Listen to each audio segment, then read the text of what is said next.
إن الحمد لله نحمده ونستعينه ونستغفره ونعوذ بالله من شرور أنفسنا ومن سيئات أعمالنا. من يهده الله فلا مضل له ومن يضلل فلا هادي له، وأشهد أن لا إله إلا الله وحده لا شريك له، وأشهد أن محمدًا عبده ورسوله. يا أيها الذين آمنوا اتقوا الله حق تقاته ولا تموتن إلا وأنتم مسلمون. يا أيها الناس اتقوا ربكم الذي خلقكم من نفس واحدة وخلق منها زوجها وبث منهما رجالا كثيرا ونساء، واتقوا الله الذي تساءلون به والأرحام إن الله كان عليكم رقيبا. يا أيها الذين آمنوا اتقوا الله وقولوا قولا سديدا يصلح لكم أعمالكم ويغفر لكم ذنوبكم، ومن يطع الله ورسوله فقد فاز فوزا عظيما. أما بعد فإن خير الحديث كتاب الله، وخير الهدي هدي محمد صلى الله عليه وسلم، وشر الأمور محدثاتها وكل محدثة بدعة وكل بدعة ضلالة وكل ضلالة في النار. أعوذ بالله من الشيطان الرجيم. في بيوت أذن الله أن ترفع ويذكر فيها اسمه يسبح له فيها بالغدو والآصال رجال لا تلهيهم تجارة ولا بيع عن ذكر الله وإقام الصلاة وإيتاء الزكاة يخافون يوما تتقلب فيه القلوب والأبصار.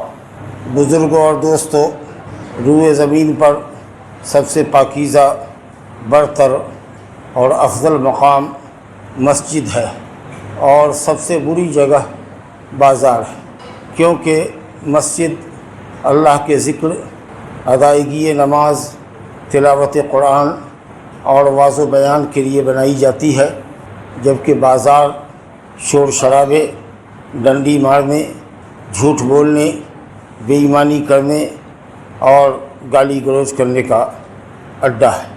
نمایاں فرق ہے مسجد میں اور بازار میں، اس لیے احب البقاء الی اللہ، روئے زمین میں سب سے پسندیدہ جگہ اللہ کی نگاہ میں مسجد کو، سب سے بری جگہ بازار کو قرار دیا گیا ہے۔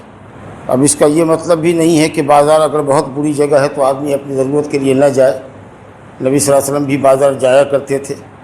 آدمی بازار جائے، اپنی ضرورت پوری کرے اور فوراً واپس آئے، دیر تک بازار میں مٹر گشتی نہ کرے، تاکہ جو وہاں فتنے ہوتے ہیں، مار پیٹ ہوتی ہے، شر و فساد برپا ہوتا ہے، آپ اس کا حصہ نہ بنیں، اپنی ضرورت پوری کریں اور فوراً گھر کے لیے پلٹیں۔ صحابہ کرام رضوان اللہ علیہم اجمعین مسجدوں کو اللہ کا گھر کہا کرتے تھے۔ المساجد بیوت اللہ، مسجدیں اللہ کا گھر ہے، اور خود قرآن مجید میں اللہ تعالیٰ نے ایک سے زائد مقام پر اور حدیثوں میں بھی مسجدوں کی نسبت اللہ نے اپنی ذات مقدسہ کی طرف کیا ہے۔ فرمایا وَأَنَّ الْمَسَاجِدَ لِلَّهِ فَلَا تَدْعُوا مَعَ اللَّهِ أَحَدًا، مسجدیں اللہ کے لیے ہوتی ہیں، لہذا اللہ کے ساتھ کسی کو نہ پکارو، کسی سے فریاد اور استغاثہ نہ کرو، کسی کی عبادت نہ کرو اللہ کے سوا۔ مسجدیں اللہ کے لیے ہوتی ہیں، اور اسی طریقہ سے انما یعمر مساجد اللہ من آمن باللہ والیوم الآخر واقام الصلاۃ وآتى الزکاۃ ولم یخش الا اللہ فعسى اولئک ان یکونوا من المہتدین۔ سورہ توبہ آیت نمبر 18 میں اللہ نے فرمایا کہ مسجدوں کی تعمیر وہ کرتے ہیں جو اللہ پر ایمان رکھتے ہیں، اللہ پر اور آخرت پر ایمان رکھتے ہیں، نماز قائم کرتے ہیں، زکوٰۃ دیتے ہیں، اور تعظیم اور عبادت کے طور پر اللہ کے سوا کسی اور سے نہیں ڈرتے۔ تو امید ہے کہ ایسے ہی لوگ ہدایت یافتہ ہوں۔ اسی طریقہ سے حدیث میں آیا ہے مجتمع قوم فی بیت من بیوت اللہ یتلون کتاب اللہ ویتدارسونہ فیما بینہم الا نزلت علیہم السکینہ وغشیتہم الملائکہ وحفتہم الملائکہ وغشیتہم الرحمہ وذکرہم اللہ فی من عنده کما قال صلی اللہ علیہ وسلم۔ جب بھی کوئی قوم اللہ کے گھروں میں سے کسی گھر میں بیٹھتی ہے جہاں ذکر و اذکار ہوتا ہے، واعظ و بیان ہوتا ہے، اللہ کی آیتیں تلاوت کی جاتی ہیں، اس کے معانی اور مطالب بیان کیے جاتے ہیں، اللہ تعالیٰ اس مجلس کے شرکاء پر، ان کے دلوں پر اللہ تعالیٰ اطمینان نازل کرتا ہے، سکون قلب ان کو نصیب فرماتا ہے، رحمت الہی ان کو ڈھانپ لیتی ہے، فرشتے ان پر اپنے پروں کا سایہ کر دیتے ہیں، اور اللہ تعالیٰ مسجد کے اس درس میں شریک لوگوں کا ذکر آسمان پر فرشتوں کے درمیان کرتا ہے۔ یہ تمام چیزیں بتاتی ہیں کہ مسجد بہت مقدس جگہ ہے، اور اس کا اسلام میں بڑا اونچا مقام ہے۔ کسی بھی مسلم معاشرے کا تصور مسجد کے بغیر نہیں کیا جا سکتا۔ جہاں مسلم آبادی ہو، کچھ گھر مسلمانوں کے ہوں، وہاں ایک مسجد ضرور تعمیر کی جانی چاہیے، چاہے ٹاٹ کی مسجد ہی کیوں نہ ہو، چھپر کی مسجد ہی کیوں نہ ہو۔ حدیث ہے، من بنا للہ مسجدا ولو کمفحص قطع بنى اللہ لہ بیتا فی الجنہ، جس نے اللہ کی عبادت کے لیے مسجد بنائی، گھر بنایا، چاہے وہ چڑیے کا گھونسلہ ہی کیوں نہ ہو جہاں چڑیا انڈا دیتی ہے، اتنی خس و خاشاک کی، تنکوں کی، ٹاٹ کی مسجد کیوں نہ ہو، اگر کوئی اللہ کے لیے بناتا ہے تو اللہ اس کے لیے جنت میں گھر بنائے گا۔ من بنا للہ مسجدا بنى اللہ لہ بیتا مثلہ فی الجنہ، صحیحاً کی روایت ہے، جس نے اللہ کے لیے گھر بنایا اللہ تعالیٰ اسی کے مثل اس کے لیے جنت میں گھر بنائے گا۔ دو شرطیں ہیں یہاں پر، من بنا للہ مسجدا، اللہ کے لیے جس نے مسجد بنائی، یعنی اللہ کی رضا اور خوشنودی کے لیے مسجد بنائی ہے، وہ مسجد میں پیسہ لگایا، نام و نمود اور شہرت کے لیے نہیں، کیونکہ ریاکاری عمل کو برباد کر دیتی ہے، ثواب سے محروم کر دیتی ہے۔ اللہ کے لیے کہ اللہ کی عبادت وہاں ہو، ذکر و اذکار ہو، مسلمان 5 وقتہ نمازوں میں اکٹھے ہوں، قدم کو قدم سے، کندھے کو کندھے سے ملا کر عبادت کریں، لوگوں کے دل کینوں سے پاک ہوں، لوگوں کے درمیان اجتماعیت، اتفاق اور اتحاد قائم ہو۔ ہم اللہ کا گھر تعمیر کر رہے ہیں، اگر اس نیت سے آپ نے اللہ کا گھر تعمیر کیا تو اللہ تعالیٰ یقیناً آپ کے لیے جنت میں گھر بنا دے گا۔ اور دوسری شرط یہ ہے کہ کمائی حلال ہونی چاہیے، کیونکہ حرام کمائی سے اگر آپ نے مسجد بنائی تو مسجد تو بن جائے گی، اور اس میں ہم لوگوں کے لیے نماز پڑھنا بھی صحیح ہوگا، لیکن اس حرام کی کمائی صرف کرنے والے کو ثواب نہیں ملے گا، 1 پیسے کا ثواب نہیں ملے گا، تو جنت میں گھر بنائے جانے کا کیا تصور ہے؟ ثواب ہی نہیں ملے گا، کیونکہ حرام کمائی ہے۔ اللہ تعالیٰ پاک ہے، پاک مال کو قبول کرتا ہے، لیکن حرام مال سے کمائی ہوئی یا بنائی ہوئی مسجد ہوگی، اس کو منہدم نہیں کیا جائے گا، اس میں سارے مسلمان نماز پڑھیں گے، لیکن بنانے والے کو کوئی ثواب نہیں ملے گا۔ تو اگر بنانے والا اللہ کے پاس ثواب چاہتا ہے تو 2 شرط ہے کہ رضا الہی کے لیے بنائے اور حلال کمائی سے بنائے۔ اسلام میں آپ جانتے ہیں کہ سب سے پہلی مسجد روئے زمین پر اللہ تعالیٰ کی عبادت اور بندگی کے لیے جو بنائی گئی وہ کعبۃ اللہ ہے، مسجد حرام ہے، جہاں نماز پڑھنے کا ثواب 1 لاکھ نماز کے برابر ہے۔ اور دوسری مسجد ترتیب کے حساب سے مسجد اقصیٰ ہے، بیت المقدس فلسطین میں۔ پہلی مسجد کو حضرت ابراہیم خلیل اللہ اور حضرت اسماعیل علیہ السلام نے بنایا مکے میں، اور دوسری مسجد جو مسجد اقصیٰ ہے، جہاں سے نبی صلی اللہ علیہ وسلم معراج کے لیے اٹھے تھے آسمان پر، زمینی سفر آپ کا مکے سے شروع ہو کر کے بیت المقدس اسرا میں فلسطین میں مسجد اقصیٰ پر ختم ہوا تھا۔ یہ اسرا کہلاتا ہے، زمینی سفر، اور وہاں سے آسمانی سفر جو شروع ہوا اس کو معراج کہتے ہیں۔ اسرا اور معراج 2 لفظ آیا ہے نا، یہ زمینی سفر ہے، تو وہ دوسری مسجد ہے ترتیب میں، اس کو حضرت یعقوب بن اسحاق بن ابراہیم نے، حضرت ابراہیم علیہ السلام کے پوتے نے بنایا تھا۔ کعبہ کی تعمیر جو ابراہیم و اسماعیل کے ذریعے ہوئی، اور یہ جو بیت المقدس کی تعمیر حضرت یعقوب علیہ السلام کے ذریعے ہوئی، ان دونوں مسجدوں کے درمیان 40 سال کا وقفہ ہے۔ اس کے بعد حضرت داؤد کے لڑکے حضرت سلیمان علیہ السلام، جن کو اللہ نے زمین پہ ایسی بادشاہت دی تھی جو ان سے پہلے اور ان کے بعد کسی کو نہ دی اور نہ دے گا، حضرت سلیمان علیہ السلام نے دوبارہ مسجد اقصیٰ کی تعمیر کی۔ اور تیسری مسجد اسلام میں جو نبی صلی اللہ علیہ وسلم کے ذریعے تعمیر ہوئی وہ مسجد مدینہ کے اندر ہے۔ پہلے آپ نے مسجد قباء میں مسجد بنائی، بنیاد ڈالی، اور اس کے بعد جب خاص مدینہ شہر میں پہنچے جہاں قبیلہ بنو نجار آباد تھا، تو وہاں آپ نے مسجد نبوی کی تعمیر میں بنفس نفیس حصہ لیا۔ تو نبی صلی اللہ علیہ وسلم کے دست مبارک سے یہی 2 مسجد قباء کی بنیاد پڑی اور مسجد نبوی کی تعمیر ہوئی۔ اس کے بعد آپ نے کسی اور مسجد کی تعمیر نہیں کی۔ اسلام میں انہی تینوں مسجدوں کی فضیلت ہے، اور انہی تینوں مسجدوں کی زیارت کے لیے آدمی دور نزدیک سے سفر کر سکتا ہے۔ بیت اللہ الحرام کی زیارت کے لیے، عمرہ اور حج کے لیے لوگ جاتے ہیں، سفر کرتے ہیں، بڑا مبارک سفر ہوتا ہے۔ اسی طریقے سے مسجد نبوی کی زیارت کے لیے کہ وہاں جا کر کے نماز پڑھیں گے، 1000 نماز کا ثواب وہاں ملتا ہے۔ اس کے بعد وہاں جب نماز کے لیے جائیں گے، زیارت مسجد کے لیے جائیں گے، تب قبر رسول صلی اللہ علیہ وسلم کی زیارت کریں گے، قبر شیخین کی زیارت کریں گے، ابو بکر عمر رضی اللہ عنہ کی قبر کی زیارت کریں گے، بقیع کے مردوں کو زیارت کریں گے، شہدائے احد کی زیارت کریں گے، لیکن نیت یہاں سے ہونی چاہیے مسجد نبوی میں نماز پڑھنے کی، نہ کہ قبر نبی کی زیارت کی۔ اور تیسرا سفر نماز کے لیے ہونا چاہیے بیت المقدس کا۔ ان تینوں مسجدوں کی فضیلت ہے۔ مسجد حرام میں نماز پڑھنے کی فضیلت 1,00,000 کے برابر، مسجد نبوی صلی اللہ علیہ وسلم میں نماز پڑھنے کی فضیلت 1,000 نماز کے برابر، اور بیت المقدس جا کے نماز پڑھنے کی فضیلت علماء نے کہی ہے 500 نماز کی فضیلت۔ اور مسجد قباء جو نبی صلی اللہ علیہ وسلم کے ذریعے بنائی گئی پہلی مسجد ہے، یا کہہ لیجیے اسلام کی پہلی مسجد ہے، وہ اسلام جس کو لے کر محمد صلی اللہ علیہ وسلم آئے، وہ پہلی مسجد مسجد قباء ہے۔ تو وہاں جا کر نماز پڑھنے کا ثواب یہ ہے کہ مدینہ کے لوگ اپنے گھر سے، ہوٹل سے پاک ہو کر، باوضو ہو کر مسجد قباء جائیں، پیدل جائیں یا سواری سے جائیں، اور 2 رکعت وہاں نماز پڑھیں تو ان کو ایک عمرہ کرنے کا ثواب ملتا ہے۔ اس کے علاوہ دنیا کی جتنی مساجد ہے سب برابر ہے۔ اس مسجد میں جہاں آپ موجود ہیں نماز پڑھیے، یا دلی، کلکتہ، بمبئی کی مسجد میں جا کے نماز پڑھیے، برابر ہے۔ بلکہ اگر آپ یہاں سے ارادہ کر کے جائیں گے کہ بمبئی کی فلاں مسجد میں ہم نماز پڑھنے کے لیے سفر کر رہے ہیں، تو یہ سفر آپ کا گناہ کا سفر ہوگا۔ جائیے بمبئی اپنی ضرورت سے جائیے، وہاں جمعہ کا وقت ہو جائے تو جو مسجد میں آپ کے لیے موقع ملے وہاں جا کے نماز پڑھ لیجیے۔ لیکن اگر یہاں سے سفر کر کے گئے کہ دلی کی جامع مسجد میں نماز پڑھیں گے، بس یہی مقصد ہے اور کوئی مقصد نہیں ہے، تو یہ سفر معصیت ہے، گناہ کا سفر ہے۔ کیونکہ نبی صاحب نے فرمایا کہ صرف 3 مسجدوں کی زیارت کے لیے، 3 مسجدوں میں نماز کے لیے سفر کیا جا سکتا ہے۔ باقی آدمی جائے اپنی ضرورت سے، سفری ضرورت سے جائے، تعلیمی ضرورت سے جائے، کاروباری ضرورت سے جائے، جس مقصد کے لیے، علاج کے لیے جائے، پھر وہاں جہاں موقع ملے وہاں نماز پڑھ لے۔ دیٹ از انادر میٹر، وہ تو ایک دوسرا معاملہ ہے۔ لیکن یہ کہ ہم فلاں مسجد میں جا کے پڑھیں گے، شاہ جہانی مسجد میں جا کر نماز پڑھیں گے تو زیادہ ثواب ملے گا، ایسا کچھ نہیں۔ تو یہ ترتیب ہے۔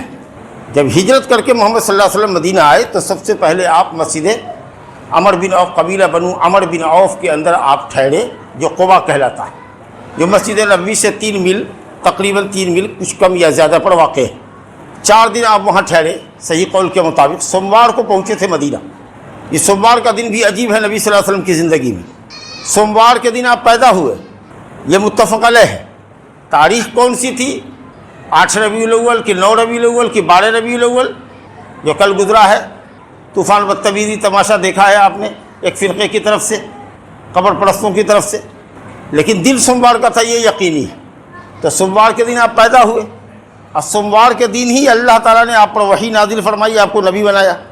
اچھا، مکے سے جب آپ مدینہ ہجرت کے لیے نکلے تو وہ دن بھی سوموار کا ہی تھا، اور 8 دن کے سفر کے بعد آپ مدینہ میں قدم رنجہ ہوئے تو وہ بھی دن سوموار کا ہی تھا۔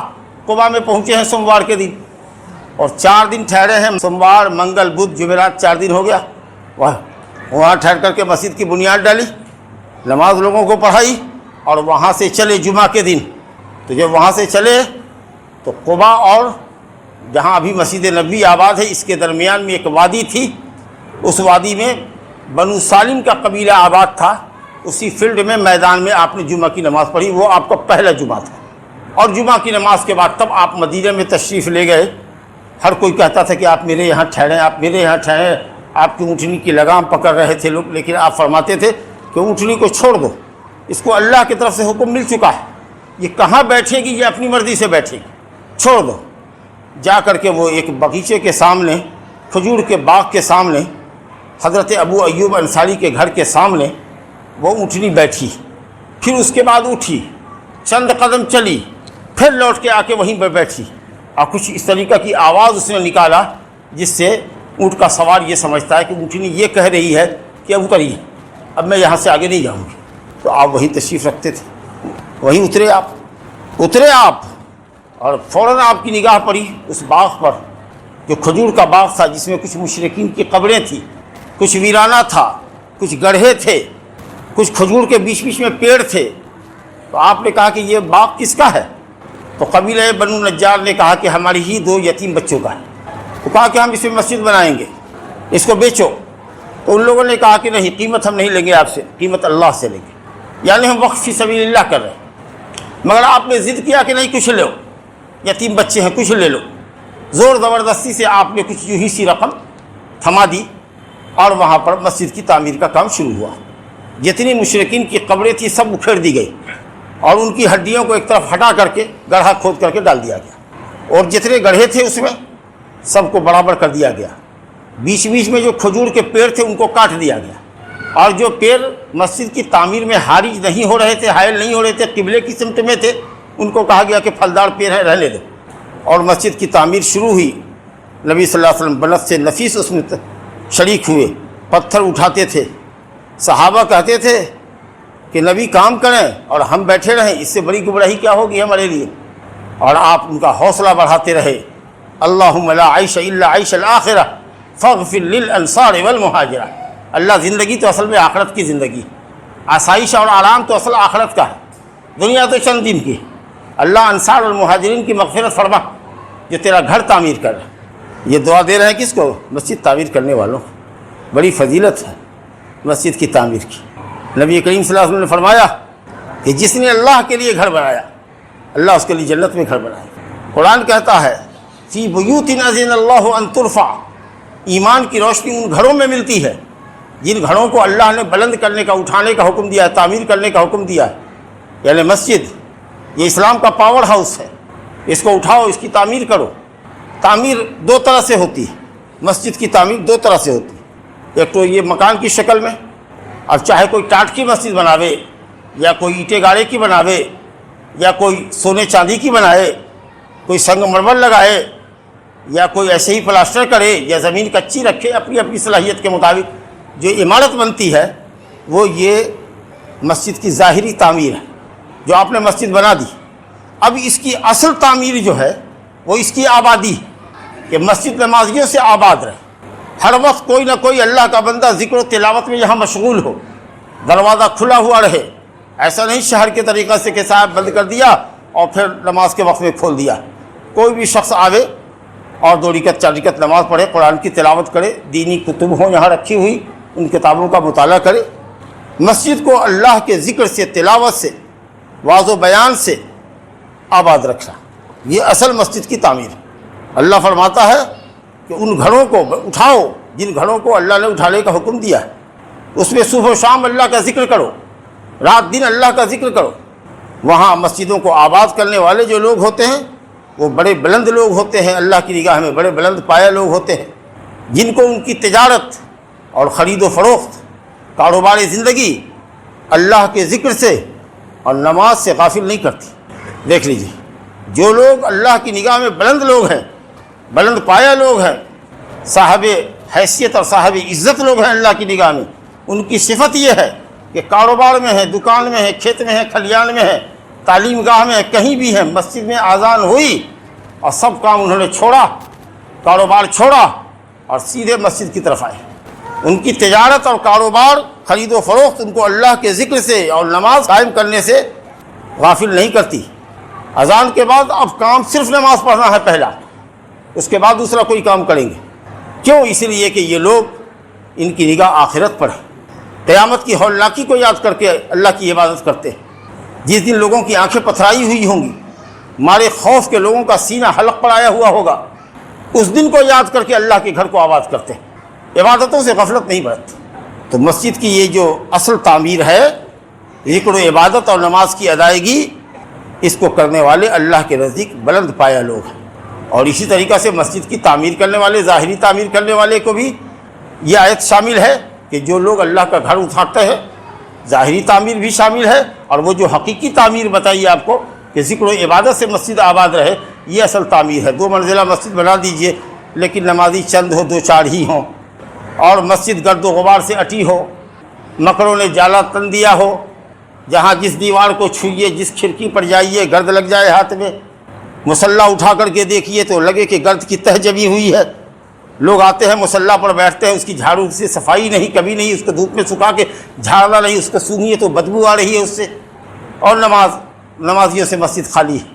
تو حقیقت یہ ہے کہ یہ مسجد کی آبادی نہیں ہے، مسجد کو اٹھانا نہیں ہے، مورلی مسجد کو اٹھانا، یہ اصل مسجد کی تعمیر ہے کہ مسجد کا وقار بلند کیجیے، مسجد سے تعلق رکھیے۔ نبی کریم صلی اللہ علیہ وسلم نے اپنے گھر بنانے کی فکر نہیں کی، مدینہ تشریف لائے تو پہلے اللہ کے گھر بنانے کی فکر ہوئی کہ پہلے مسجد ہونی چاہیے، کیونکہ وہ مرکز اسلام ہے، وہ مسلمانوں کی اتحاد کی جگہ ہے، وہاں لوگ رائے مشورہ کریں گے، ایک ساتھ بیٹھیں گے، نماز ادا کریں گے، ایک دوسرے کا غم معلوم کریں گے، ایک دوسرے کی پریشانی معلوم کریں گے، محبت لگے گی۔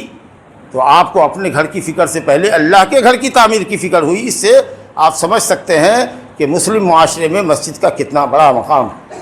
خیر سے اللہ نے مسجد آپ کے یہاں بنوا دی۔ ایک پرانی مسجد تھی، وہ 1988 کے زلزلہ میں اس کی دیوار اور چھتیں پھٹ گئیں، اللہ کے کسی بندے نے مسجد کی تعمیر کرا دی۔ اب وہ مسجد ناکافی ہو رہی تھی تو اللہ کے کچھ بندوں نے مل کر کے دوسرا تلہ بھی بنا دیا۔ اب یہ مسجد ڈبل اسٹوری ہو گئی، گراؤنڈ فلور ہوا، فرسٹ فلور ہو گیا۔ ایک سادھارن سی عام سی مسجد تھی جس میں کام چل رہا تھا، اللہ نے اپنے کسی بندے کو توفیق دی، اس نے بہت ہی اچھی طریقے سے اس کی فلورنگ کروا دی، صاف ستھرا پتھر لگوا دیا، اور در و دیوار کو صاف ستھرے رنگ سے ماشاءاللہ، کوئی ملون نہیں رنگ ہے، کوئی بھی دیوار منقش نہیں ہے، ایسی دیوار نہیں ہے، ایسے رنگ و روغن کا استعمال نہیں ہے جو نگاہوں کو کھینچے اور آپ کو غافل کرے۔ بہت صاف ستھری مسجد نیٹ اینڈ کلین بنا دی گئی۔ اللہ تعالیٰ مسجدوں کی تعمیر کرنے والے اور مسجدوں میں پیسہ خرچ کرنے والوں کی کمائی میں برکت عطا فرمائے، اور اللہ تعالیٰ ان کے لیے جنت میں گھر بنائے۔ اب ہمارا کام یہ ہے کہ ہم مسجدوں کو آباد کریں۔ بہت سارے لوگ جو بلا عذر کے گھر میں نماز پڑھتے ہیں، ایک تو وہ گناہ کبیرہ کے مرتکب ہیں، واجب کا ترک کرتے ہیں، ان کو یہاں آنا ہے، مسجد میں نماز پڑھنا چاہیے، الا یہ کہ اگر معذور لوگ ہیں تو ٹھیک ہے۔ دوسری بات یہ ہے کہ مسجد کے آداب ہیں، جہاں مسجد اللہ کا گھر ہے اور فرشتوں کی جگہ ہے، وہی مسجدوں کے آداب ہیں۔ آپ جب مسجد کو آئیں تو سکون و وقار کے ساتھ آئیں، بھاگتے دوڑتے کھٹ پٹ کرتے ہوئے نہ آئیں، چہرے پر وقار ہو، چال میں سکون و اطمینان ہو، باوقار طریقے سے آئیں۔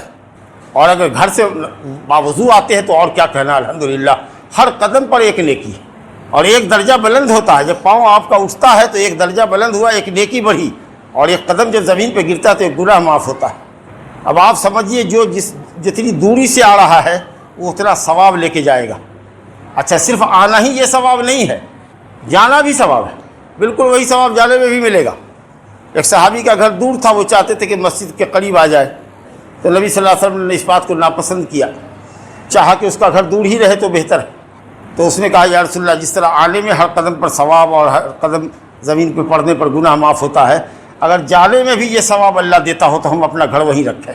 تو آپ نے کہا آتاک اللہ ذالک انطاک اللہ ذالک، اللہ تعالیٰ تم کو یہ ثواب عطا کرے۔ تو معلوم ہوا آنا بھی ثواب اور جانا بھی ثواب۔ آنے پر بھی ہر قدم پر جو زمین میں پڑتا ہے ایک گناہ معاف ہوتا ہے، تو جانے پر بھی معاف ہوتا ہے۔ کتنی بڑی فضیلت ہے۔ اور جس کا گھر جتنا دور ہے، ابعدہم ممشایا افضلہم، ابعدہم ممشایا، جس کا گھر جتنا دور ہے، جو جتنے قدموں سے چل کر آتا ہے اس کو اتنا زیادہ ثواب ملتا ہے۔ لیکن حال کیا ہے کہ سب کے گھر میں وضو خانہ ہے، باتھ روم ہے، واش روم ہے، سب کچھ ہے، لیکن وہ چلے گا مسجد میں وضو کرنے کے لیے، وہاں سے نہیں آئے گا۔ کتنے بڑے ثواب سے آپ محروم ہو جاتے ہیں۔ ارے وضو خانہ، استنجا خانہ اس لیے بنایا جاتا ہے کہ اچانک سے نمازی کو ضرورت پڑ جائے، بیرونی مسافر ہے، کہیں سے آیا ہے، اس کو ضرورت پڑ گئی وضو کرنے کی۔ لیکن جو لوگ لوکل ہے، آپ باقاعدہ ارادے سے چل رہے ہیں اور آ رہے ہیں، تو ان کو یہ ثواب حاصل کرنا چاہیے۔ ان کو اپنے گھر سے پاکی اور طہارت کر کے باوضو ہو کر کے اچھا کپڑا پہن کے آنا چاہیے، اور جب مسجد میں آئیے تو اچھا کپڑا پہن کے آئیے، مسواک کر کے آئیے۔ خاص کے جمعہ کے دن مسجد کتنی اچھی ہے، لیکن کپڑے سے آپ کی بدبو آ رہی ہے، جسم سے بدبو آ رہی ہے، پھٹا پرانا لباس پہنے ہوئے، حالانکہ گھر میں اچھا لباس ہے، سسرال جانے کے لیے، سندھیانہ جانے کے لیے اچھا کپڑا رکھے ہوئے ہیں، لیکن مسجد میں آنے کے لیے وہی پھٹا پرانا جو پسینے سے بالکل شرابور ہے۔ جمعہ کے دن غسل واجب ہے، اگر آپ بیمار نہیں ہیں تو جمعہ کے دن غسل واجب ہے۔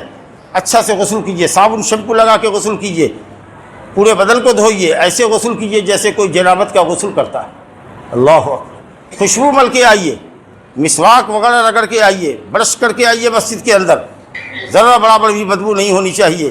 آئے ہوٹل میں رکے، وہاں چائے پیا، وہاں سے ایک بیڑی سلگائی، ایک سگریٹ سلگائی، مسجد کے دروازے پر آ کر کے سٹا پھینکا باہر، آ کر کے مسجد میں کلی کیا، چلے آئے مسجد میں نماز میں کھڑے۔ یہی ہے ماڈرنٹی مسجد کی، اللہ کے گھر کی حاضری۔ آپ صلی اللہ علیہ وسلم نے فرمایا کہ جو پیاز اور لہسن کھا کے آئے وہ میری مسجد میں نہ آئے۔ کتنے لوگ ہوتے ہیں جو رمضان میں افطار یہاں کرتے ہیں تو دیکھیے گا کہ ان کے اوپر مولی کٹی ہوئی ہے، ان کے چنا پر مولی ہے، پیاز کچی کٹی ہوئی ہے، کھاتا ہے، نماز میں کھڑا ہوتا ہے۔ آپ نے کہا کہ جو پیاز لہسن کھا کے آئے فلیعتزل مصلانا، ہماری مسجد سے ہٹے جائے، فرشتوں کو تکلیف ہوتی ہے، کوئی بھی بدبودار چیز کھا کر کے نہیں آ سکتا ہے، جسم میں بدبو رہ نہیں آ سکتا ہے۔ اسی طریقہ سے مسجد کی اہمیت کا آپ اندازہ کیجئے کہ کوئی بھی جنبی جس پر غسل واجب ہے، مرد ہو یا عورت، مسجد میں داخل نہیں ہو سکتا، الا یہ کہ مسجد سے اس کا راستہ ہو، مجبوری ہے، راستہ پار کرنا ہے اس کو، تو جا سکتا ہے۔ لیکن مسجد میں کوئی جنبی جس پر غسل واجب ہے بیٹھ نہیں سکتا۔ کوئی بھی حائضہ عورت، ناپاک عورت مسجد میں نہیں آ سکتی۔ واعظ و بیان بھی سنے گی تو مسجد کے باہر سنے، سیڑھی کے نیچے رہے، مسجد کے اندر نہیں آ سکتی۔ اور اسی طریقہ سے مسجد کے آداب ہیں کہ جب بھی آپ مسجد میں آئیے اور بیٹھنے کا ارادہ ہو تو چاہے وقت مکروہ کیوں نہ ہو، سورج ڈوب کیوں نہ رہا ہو، سورج نکل کیوں نہ رہا ہو، مسجد میں بیٹھنے سے پہلے 2 رکعت تحیۃ المسجد احترام کی نماز پڑھ لی جاتی ہے۔ اوقات ممنوعہ میں نماز تو نہیں ہے، سورج کے نکلنے کے بعد جب سورج بیچ سر پہ ہو، سایہ لٹکا ہوا ہو یا سورج ڈوب رہا ہو، نماز نہیں ہے، لیکن تحیۃ المسجد کا حکم اس سے مستثنا ہے، الگ ہے۔ مسجد میں داخل ہوئے، 3 منٹ باقی ہے، 4 منٹ باقی ہے اذان میں، آپ نماز پڑھ کے بیٹھیے۔ یہ ہے احترام مسجد۔ یہ ہوٹل نہیں ہے، کسی کا دروازہ نہیں ہے کہ آئے اور چپ چاپ بیٹھ گئے۔ یہ اللہ کا گھر ہے، یہاں بیٹھنے کے لیے آپ کو نماز پڑھنا پڑے گی۔ اسی طریقہ سے مسجد میں سکون و اطمینان کے ساتھ بیٹھیے، شور شرابہ مت کیجیے۔ ایاکم وحیشات الاسواق، مسلم شریف کی روایت ہے، خبردار بازار کا ہنگامہ مت کرو مسجد کے اندر۔ بلند آواز سے قرآن کی تلاوت بھی جائز نہیں۔ اگر کوئی دوسرا بھائی بغل میں تمہارے قرآن پڑھ رہا ہے یا سنت نماز پڑھ رہا ہے، اپنی آواز کو پست کر کے نماز پڑھو، تمہاری جہری قرت سے دوسرے کو تشویش ہوگی، پریشانی لاحق ہوگی، تو آہستہ سے پڑھو نماز، قرآن کی تلاوت کرو۔ ہم نے دیکھا ہے کہ جب بھی کبھی مشاورتی مجلس یہاں بیٹھائی، جب کبھی بیٹھاتے تھے کسی معاملے پر، اس قدر شور شرابہ ہوتا تھا، یہاں آستین چڑھاتے ہوئے بھی میں نے لوگوں کو دیکھا ہے، آ تو آ، یہ کیا ہے؟ یہ مسجد ہے، اللہ کا گھر ہے یا بازار ہے؟ پاگلوں کی طرح چیخ رہے ہو، چلا رہے ہو مسجد کے اندر، احترام مسجد نہیں ہے تم کو؟ حضرت عمر بن خطاب ایک مرتبہ مسجد میں سے دیکھا کہ دور 2 لڑکے مسجد نبوی میں شور شرابہ کر رہے ہیں۔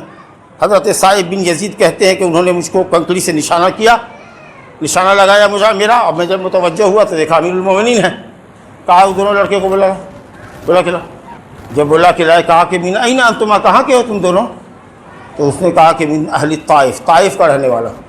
کہا کہ جبھی تو تم اتنی اونچی آواز میں بات کر رہے ہو، اگر تم مدینہ کے ہوتے تو اتنا ڈنڈا مارتا کہ تمہارے بدن میں درد پیدا کر دیتا۔ مسجد رسول میں اونچی آواز سے بات کرتے ہو۔ مسجد کا احترام مسجد کا احترام ہے۔ نبی صلی اللہ علیہ وسلم کا حیًّا و میتًا، زندہ تھے تب بھی احترام واجب، اونچی آواز میں آپ کے سامنے کوئی بات نہیں کر سکتا تھا۔ انتقال کے بعد قبر شریف پر اور اسی طریقے سے مسجد نبوی میں کوئی اونچی آواز سے بات نہیں کر سکتا۔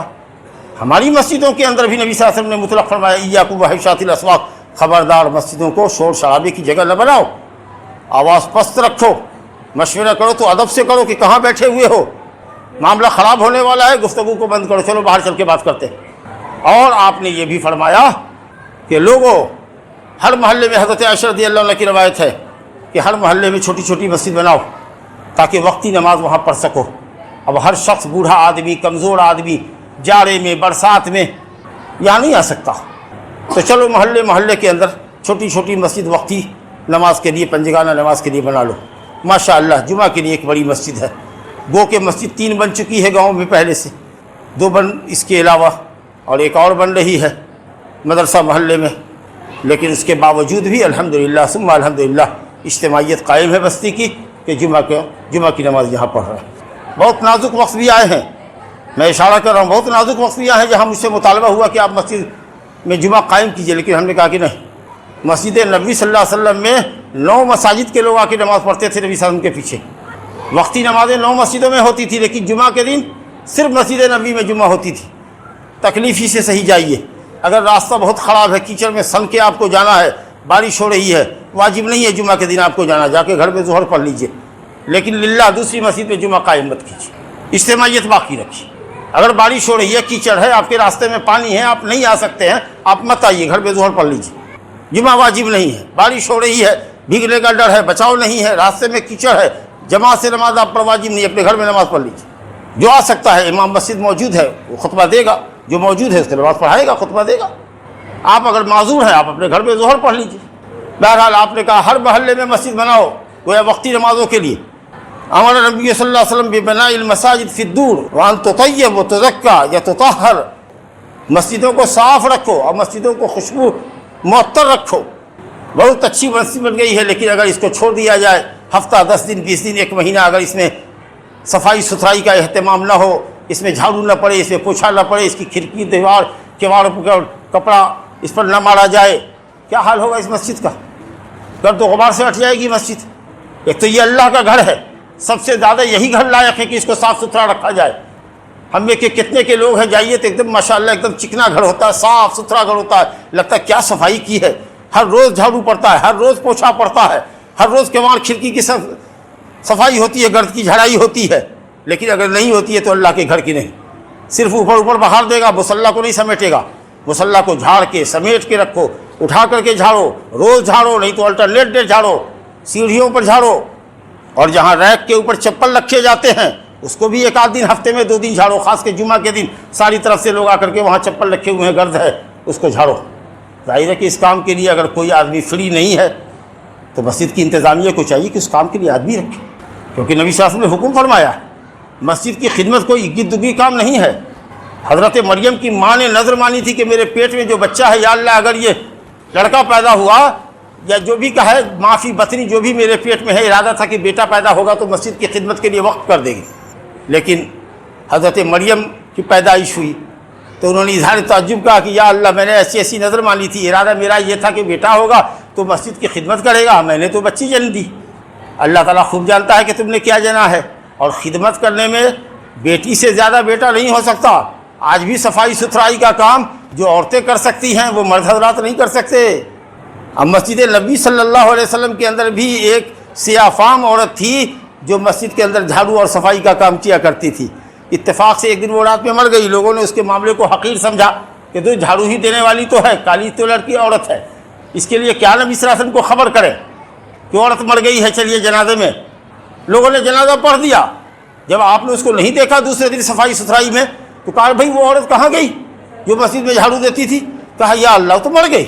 کہا ارے مر گئی تو ہم کو خبر نہیں کیا، چلو مجھ کو اس کی خبر دکھاؤ، دلونی علی قبرہا، دکھاؤ مجھ کو اس کی خبر کہاں ہے۔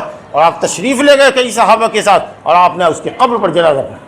معمولی بات ہے مسجد کی صفائی ستھرائی، اب تو یہاں سب کام ہوتا ہے آن پے، امام ہو تو پے ایبل ہو، مؤذن ہو تو پے ایبل ہو، جھاڑو دینے والا ہو تو پے ایبل ہو۔ پہلے لوگ شوق سے یہ کام کرتے تھے، لیکن اب ہمارے پاس وقت کہاں ہے، فرصت کہاں ہے، تو چلو بھائی اللہ کا شکر ہے نہیں ہے پیسہ، فرصت نہیں ہے تو آپ پیسہ دیتے ہیں، امام رکھے ہوئے ہیں، وقت پہ نماز ہو جا رہی ہے، الحمدللہ اچھی بات ہے۔ اسی طریقے سے اذان دینے کی فرصت نہیں ہے، جن مؤذنین کی گردن قیامت کے دن بڑی اونچی ہوگی، اس کے لیے آپ کے پاس وقت نہیں ہے، چلیے آپ نے اس پہ بھی تنخواہ دار رکھا ہوا ہے تو اس مؤذن کو ہو یا کوئی دوسرا ہو اس کی تنخواہ بڑھائیے، معقول تنخواہ بڑھائیے، اس کو کہیے کہ روزانہ اوپر نیچے کی مسجد کی صفائی ہوگی، جھاڑو سے کھڑکی کی پچھائی ہوگی، پوچھا مارنا ہوگا، ہفتے میں 2 دن کے لیے وضو خانہ صاف کرنا ہوگا، ہفتے میں 1 دن جمعہ سے پہلے جمعرات کے دن لیٹرین باتھ روم سب کی صفائی، اور اس میں جراثیم کچھ دوائیں دینی پڑے گی، فنائل دینا پڑے گا تاکہ مسجد کا ماحول معطر ہو، کیونکہ یہ اللہ کا گھر ہے، سب سے زیادہ صاف اور ستھرا رہنے کا اسی کو حق ہے۔ دوسرے یہ کہ ہم لوگ یہاں آتے ہیں، مسجد میں نماز پڑھتے ہیں، دیر تک بیٹھتے ہیں، خاص کے جمعہ کے دن واعظ و بیان سنتے ہیں، ذکر و اذکار میں رہتے ہیں، کوئی تلاوت میں رہتا ہے، اگر مسجد کی فضا بدبودار ہوگی تو آپ کا جی لگے گا، تو اس لیے اس کا اہتمام کیجیے۔ میں اللہ تعالیٰ سے توفیق کی دعا کرتا ہوں کہ لوگوں کو اللہ توفیق دے، یا صاحب مال کو، مسجد کی انتظامیہ کو اللہ توفیق عطا فرمائے کہ وہ مسجد کی تعمیر کے ساتھ مسجد کی ماڈلٹی کو، مسجد کے وقار کو ہائی اور بلند کرنے کے لیے جو کچھ باتیں کہی گئی ہیں ان باتوں کو بروئے کار لائیں اور مسجد کے وقار کو بلند کریں، اور جن محلوں کے اندر جو مسجدیں ہیں وہاں کے بھی لوگوں کو چاہیے کہ مسجد کی صفائی ستھرائی کا لحاظ رکھے۔ ھذا وباللہ التوفیق، اقول قولی ھذا واستغفر اللہ لی ولکم ولسائر المسلمین من کل ذنب فاستغفروہ انہ ھو الغفور الرحیم۔